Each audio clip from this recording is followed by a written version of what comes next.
Dicen que el poder revela el verdadero rostro de una persona. Y aquel día, en el piso 47 de una torre de cristal, el rostro de Eduardo Santillán mostraba exactamente quién era. Eduardo se reía a carcajadas en su oficina. Una mezcla de lujo y arrogancia. Paredes de mármol negro, un escritorio de cuero italiano y una vista que le recordaba constantemente que estaba por encima de todos. A los 45 años había construido un imperio inmobiliario que lo había convertido en el hombre más rico y el más temido del país. Lo que más disfrutaba no era su fortuna, sino el poder de humillar a los demás, señor Santillán. La voz temblorosa de su secretaria interrumpió su satisfacción a través del intercomunicador. Los traductores han llegado. —¡Que pasen! —respondió con una sonrisa cruel. Es hora del espectáculo. Durante la última semana, Eduardo había hecho correr la voz por toda la ciudad sobre un desafío imposible.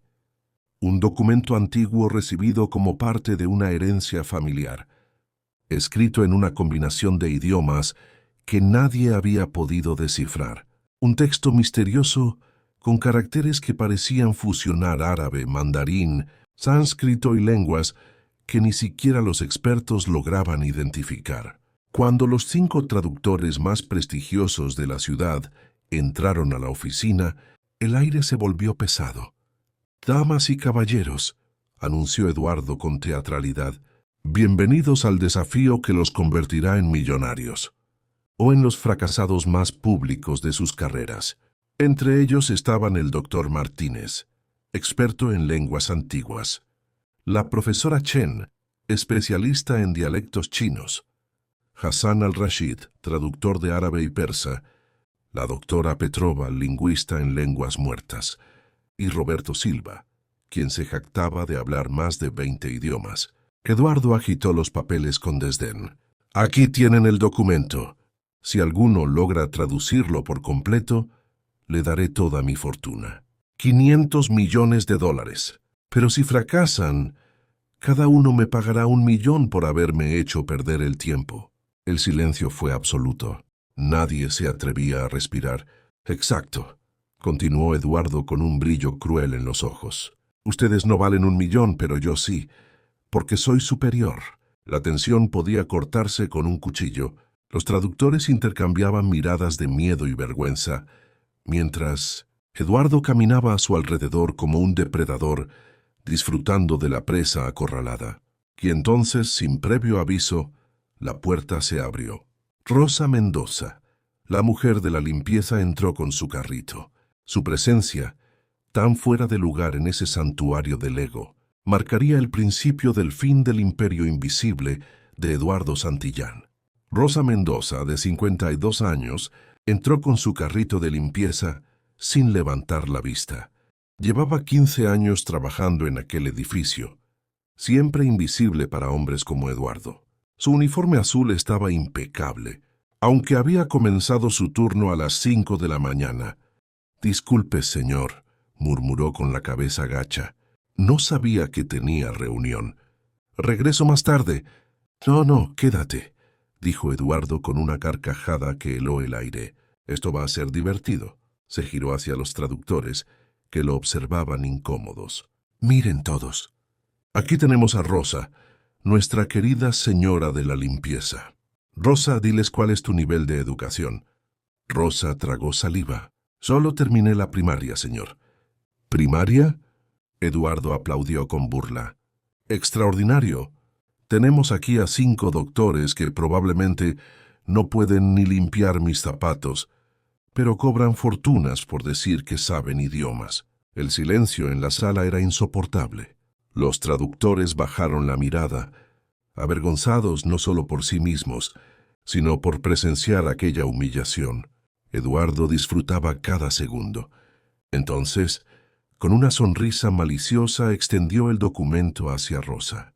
«Acércate, Rosa, mira este texto. Estos 5 genios no pueden traducirlo. ¿Tú puedes?». Fue una broma cruel, una trampa hecha solo para humillarla. Rosa tomó los papeles con manos temblorosas, los observó unos segundos y algo en su mirada cambió. Por un instante, la profesora Chen notó una chispa de reconocimiento en sus ojos, pero nadie más pareció darse cuenta. «Yo no sé leer eso, señor», susurró Rosa. «Por supuesto que no». Eduardo soltó una carcajada ensordecedora. «Una mujer de la limpieza, y ni siquiera estos expertos pueden hacerlo». ¡Qué ironía! Las risas de Eduardo resonaron contra las paredes de mármol, pero dentro de Rosa algo comenzó a quebrarse. Llevaba años soportando desprecios, invisibilidad, burlas disfrazadas de chistes. Sin embargo, aquel comentario, tan cargado de desprecio hacia su trabajo, atravesó un límite invisible. Mientras Eduardo seguía riendo, ella respiró hondo y apretó el mango de su carrito con fuerza. No lo sabía todavía, pero en ese preciso instante, su vida y la de todos en esa oficina estaba a punto de cambiar para siempre. Eduardo todavía se reía cuando las primeras palabras de Rosa cortaron el aire como un rayo. Lo que salió de sus labios hizo que el silencio se apoderara de la oficina entera. Rosa Mendoza, la mujer de la limpieza que apenas había terminado la primaria, estaba leyendo el documento en perfecto mandarín clásico. La risa de Eduardo se congeló en su rostro, transformándose en una expresión de absoluto desconcierto. Los traductores quedaron paralizados, incapaces de comprender lo que estaban presenciando. El tic-tac del reloj suizo de Eduardo se escuchaba como martillazos en medio de aquel silencio imposible. Las palabras fluían de los labios de Rosa con una cadencia tan natural que no había duda. No solo entendía el idioma, lo dominaba con maestría. Su pronunciación era impecable, los tonos precisos, las pausas exactas. Hablaba con la serenidad de quien se reencuentra con algo familiar. El doctor Martínez fue el primero en reaccionar. Eso es mandarín de la dinastía Tang», murmuró con la voz temblorosa. «Su pronunciación es perfecta». Eduardo no podía creer lo que veía. Aquella mujer había estado 15 años limpiando su oficina, vaciando su papelera, puliendo su escritorio, y nunca había mostrado nada fuera de lo ordinario. Y ahora, frente a todos, estaba descifrando con fluidez una de las lenguas más complejas de la historia. Pero Rosa no se detuvo. Cuando terminó el primer párrafo, continuó leyendo el segundo. En árabe clásico, su voz se volvió más profunda, más solemne. Hassan al-Rashid, conmovido, se llevó las manos al pecho. «Por Alá, está leyendo árabe del siglo XVI. Lo he estudiado durante 30 años y jamás lo he escuchado tan puro». Eduardo sintió que su mundo se tambaleaba. Su respiración se volvió pesada. Las piernas le temblaban. La mujer a la que había despreciado durante años estaba demoliendo, palabra por palabra, toda su falsa idea de superioridad. Luego Rosa pasó al sánscrito antiguo, y su voz pareció llenar la sala con una melodía antigua y sagrada. La doctora Petrova lloró sin poder contenerse. «Es imposible», susurró entre lágrimas. «Está leyendo sánscrito védico. Hay menos de 50 personas en el mundo que pueden hacerlo con esa fluidez». Eduardo sintió náuseas. Cada palabra era una bofetada directa a su ego. Rosa siguió sin dudar, leyendo en hebreo antiguo, luego en persa clásico, y finalmente en un latín medieval que sonaba como un canto sagrado.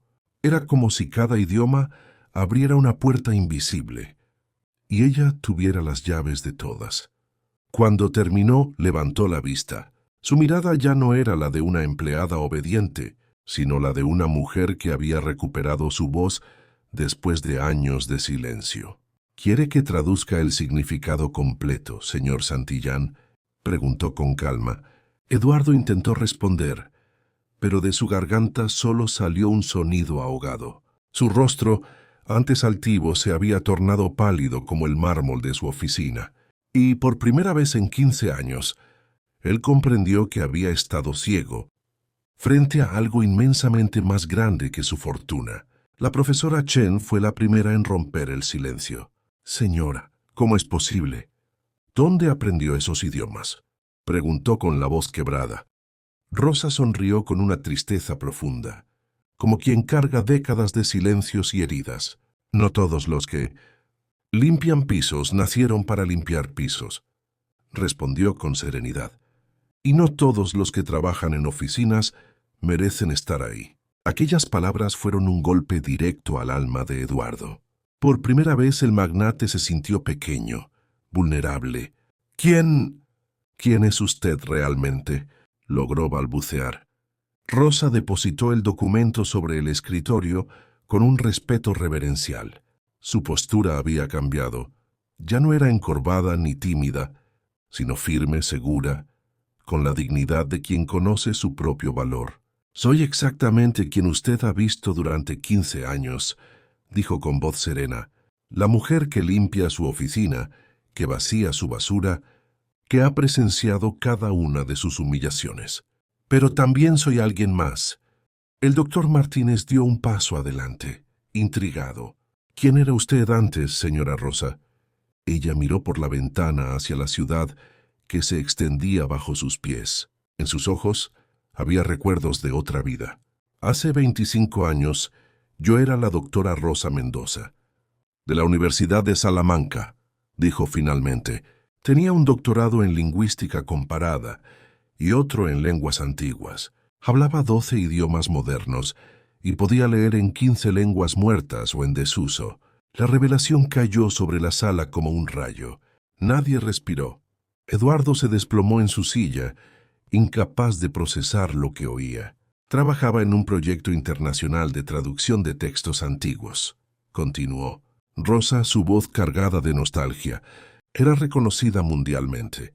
Tenía una casa, un esposo, una carrera brillante. Hasta que todo se derrumbó, la doctora Petrova la observó con empatía. «¿Qué ocurrió?». Rosa cerró los ojos. «Mi esposo también era profesor universitario, pero nunca soportó que mi éxito superara al suyo. Durante años soporté sus comentarios sarcásticos, sus bromas disfrazadas de afecto, sus intentos de hacerme sentir culpable por destacar. Cuando recibí una oferta para dirigir el departamento de lenguas clásicas en Oxford, su orgullo no lo soportó. Su voz se quebró. Una noche regresé a casa y lo encontré con su estudiante de posgrado. No se disculpó. Dijo que yo era una mujer demasiado ambiciosa, que ningún hombre real podría amar a alguien que intentara ser más inteligente que él. Eduardo bajó la mirada. Por primera vez en años, sintió algo parecido a la vergüenza. «Pero eso no fue lo peor», continuó Rosa más fuerte ahora. «Lo peor fue descubrir que llevaba meses saboteando mi trabajo. Alteró mis investigaciones, falsificó documentos, escribió cartas a mis colegas difamándome. Logró destruir mi reputación». Hassan al-Rashid exhaló con horror. «Dios mío». «Nadie me creyó», siguió Rosa.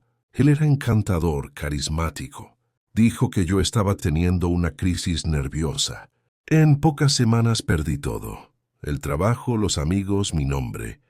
Las lágrimas resbalaron por sus mejillas, pero su voz permaneció firme.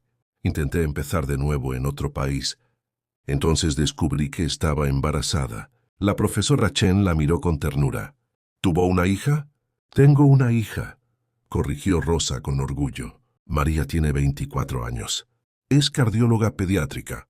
Se graduó con honores. Es lo mejor que he hecho en mi vida».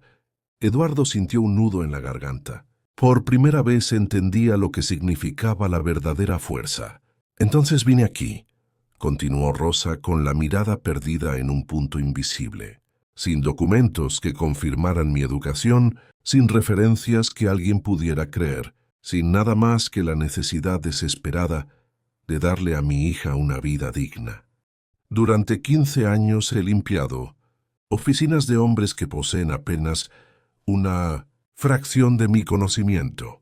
He escuchado sus conversaciones intelectuales, sus discursos sobre liderazgo, sus bromas sobre la gente sin estudios, mientras yo vaciaba sus papeleras.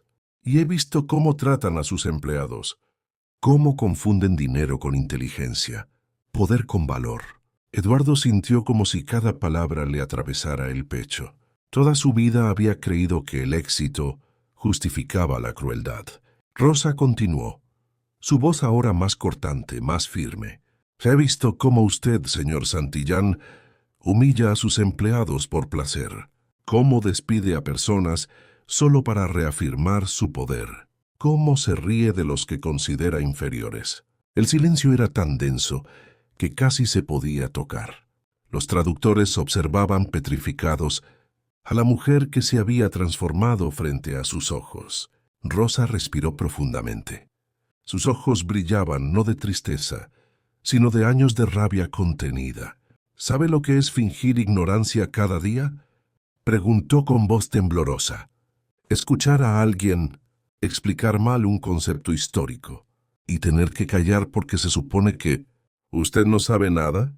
Ver cómo interpretan mal un documento legal y no poder corregirlo porque su trabajo es limpiar, no pensar. El doctor Martínez dio un paso adelante. Doctora Mendoza, dijo usando su título con respeto, no puedo imaginar el dolor que ha soportado. Rosa asintió. El dolor no era solo mío, respondió con calma. Era por mi hija, que crecía viendo a su madre trabajar en empleos muy por debajo de sus capacidades. Por cada persona que he visto humillada en esta oficina, sabiendo que yo tenía el conocimiento para defenderla, pero no la voz para hacerlo. Eduardo bajó la cabeza. Recordó cada comentario cruel, cada risa, cada gesto de desprecio que había lanzado sin pensar. Rosa había estado allí todo ese tiempo, escuchando, observando, sabiendo. «¿Por qué nunca me lo dijiste?», preguntó en voz baja. «¿Por qué nunca revelaste quién eras realmente?». Rosa lo miró con una mezcla de compasión y dureza. «¿De verdad me pregunta eso usted, que despide a la gente por contradecirlo? Usted que humilla públicamente a quien lo cuestiona. No había nada que ganar. Si le hubiera contado, habría usado mi pasado contra mí como lo hizo mi exmarido». La profesora Chen intervino con delicadeza. «Doctora Mendoza, ¿nunca pensó en volver al mundo académico?». Rosa soltó una risa amarga. «¿Con qué documentos? ¿Con qué reputación? Mi nombre quedó manchado para siempre. En la academia, como en los negocios, las conexiones valen más que el talento. Nadie creería en una mujer sin respaldo, inmigrante, invisible». Las lágrimas empezaron a correr por su rostro, pero no eran de debilidad, sino de liberación. «Lo más doloroso no fue la humillación», dijo. «Fue ver a mi hija crecer, creyendo que este era mi lugar natural. Escuchar a otros niños decirle que su madre es solo limpia. Y verla esforzarse el doble en la escuela. No por amor al conocimiento, sino por miedo a terminar como yo». Eduardo sintió que el aire le faltaba. Por primera vez comprendió que su crueldad había tenido consecuencias que iban más allá de sus paredes de mármol.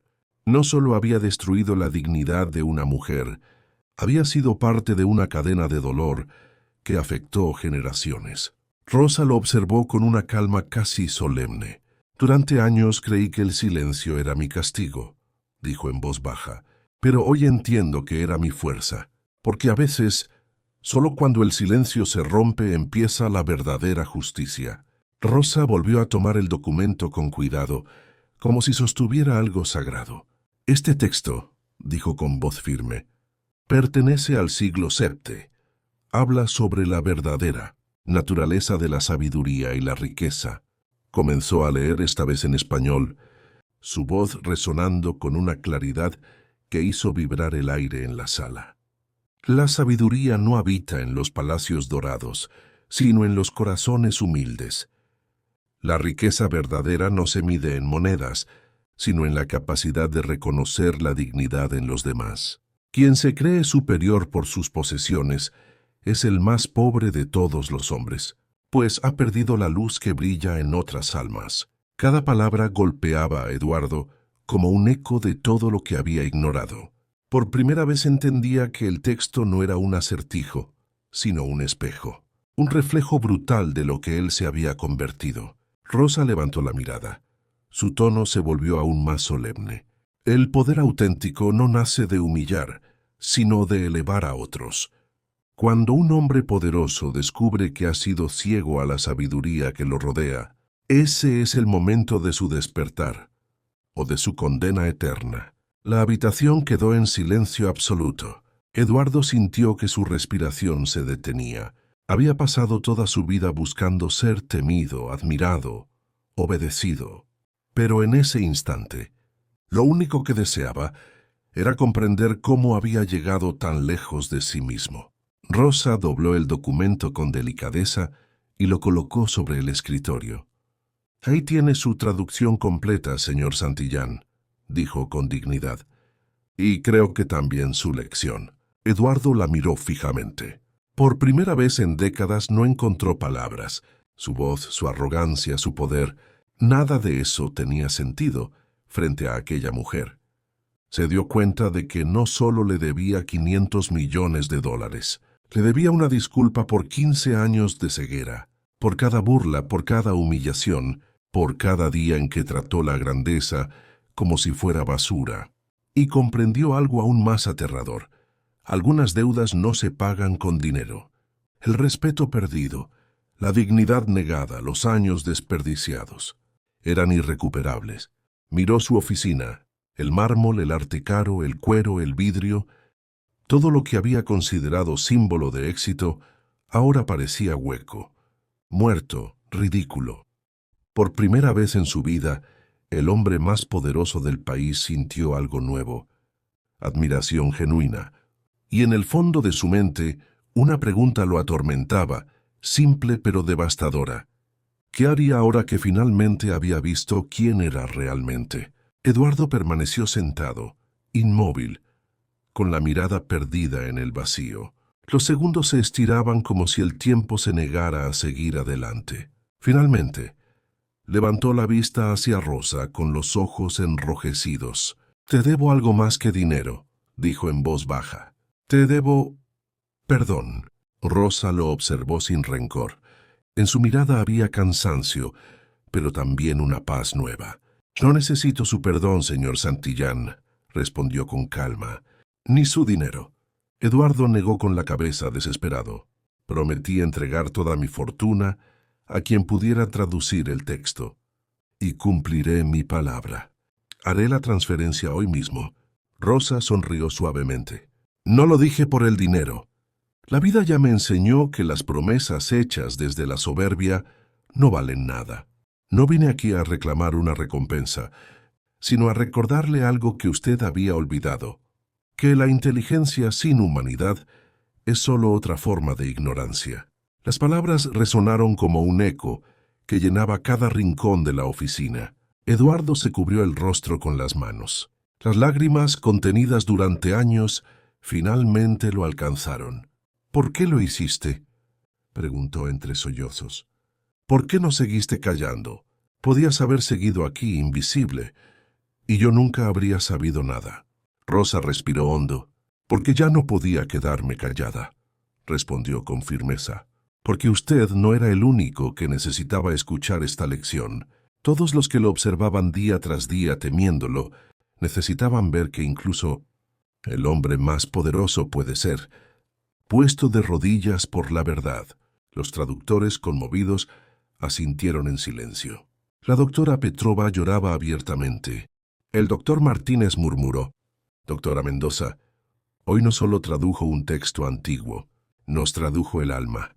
Rosa sonrió levemente con humildad. «Tal vez eso era lo que el destino quería», dijo, «que aquel documento llegara a mí, no para probar mi conocimiento, sino para recordar a otros lo que realmente significa saber». Eduardo se levantó lentamente, con los ojos vacíos de orgullo, pero llenos de una nueva claridad. «¿Qué hará ahora?», preguntó con voz quebrada. Rosa tomó su bolso y se encaminó hacia la puerta.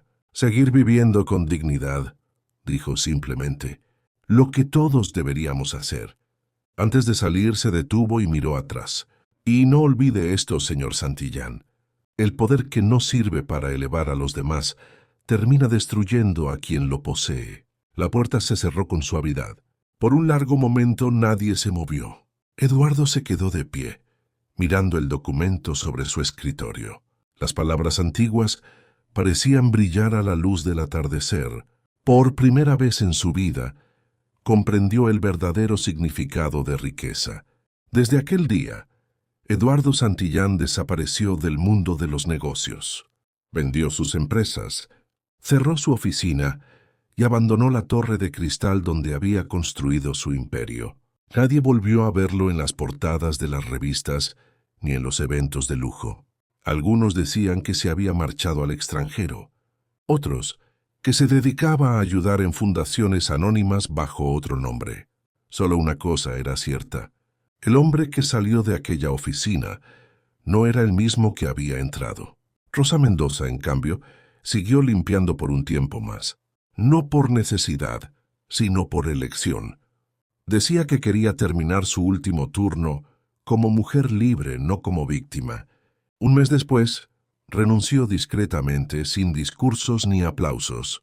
Pocos supieron que había sido invitada a impartir conferencias sobre lingüística y dignidad humana en universidades de todo el mundo. Y cuando le preguntaban cómo había logrado sobrevivir a tanta injusticia, siempre respondía lo mismo: el conocimiento no se pierde cuando lo niegan, solo espera el momento adecuado para hablar. Años después, un periodista encontró una placa en una pequeña escuela de barrio: Fundación Rosa Mendoza, para quienes aún creen que el alma puede limpiar lo que el poder ensucia. Y así, mientras el mundo seguía buscando riqueza en los lugares equivocados, una mujer que había limpiado pisos dejó la lección más profunda de todas: que la verdadera grandeza no se muestra, se vive.